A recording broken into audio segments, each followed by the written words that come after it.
હેમંત પંચાલ તારીખ 5 જાન્યુઆરીથી 8 જાન્યુઆરી દરમિયાન વલસાડના સરદાર પટેલ સ્ટેડિયમ ખાતે રણજી ટ્રોફી BCCI દ્વારા આયોજિત રણજી ટ્રોફી મેચનો પ્રથમ રાઉન્ડની શરૂઆત થાય છે, જેમાં ગુજરાત અને તામિલનાડુની ટીમ વચ્ચે મેચ રમાશે. વલસાડની જનતા માટે તથા BDC માટે ગૌરવની વાત એ છે કે આ બંને ટીમો ખૂબ જ મજબૂત હોય.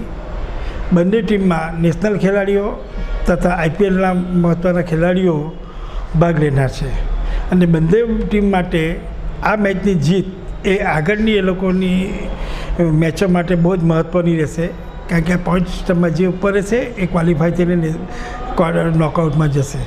એટલે બંને ટીમો માટે આ મેચ બહુ જ રસાકસી ભરી રહેશે અને સારું ક્રિકેટ વલસાડને જોવા મળશે.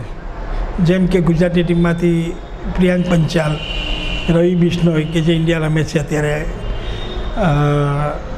અજાન નગવાસવાળા જે વલસાડના છે અને એ પણ world cup final test match માટે એ સ્ટેન્ડ-બાયમાં સિલેક્ટ થયા હતા અને લંડનની વિઝિટે ગયા હતા.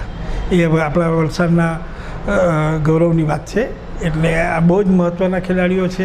સામેની ટીમમાં તમિલનાડુમાં જોઈએ તો સાઈ કિશોર કે જે હમણાં સાઉથ આફ્રિકા ઇન્ડિયન ટીમમાંથી રમી ચૂક્યા છે, વોશિંગ્ટન સુંદર, પછી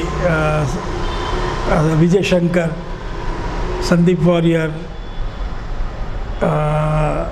નટરાજન, આ 7 થી 8 IPL ખેલાડીઓ તમિલનાડુની ટીમમાં છે. એટલે એ પણ બહુ જ મજબૂત ટીમ છે અને વલસાડના એક બહુ જ મહત્ત્વની સારી મેચો આપણે જોવા મળશે. તો સર્વે જનતાને પણ અપીલ છે કે ભાઈ આ વિનામૂલ્યે આપણે મેચ નિહાળવા માટેની સગવડ કરી છે, તો આપ સૌ પધારો.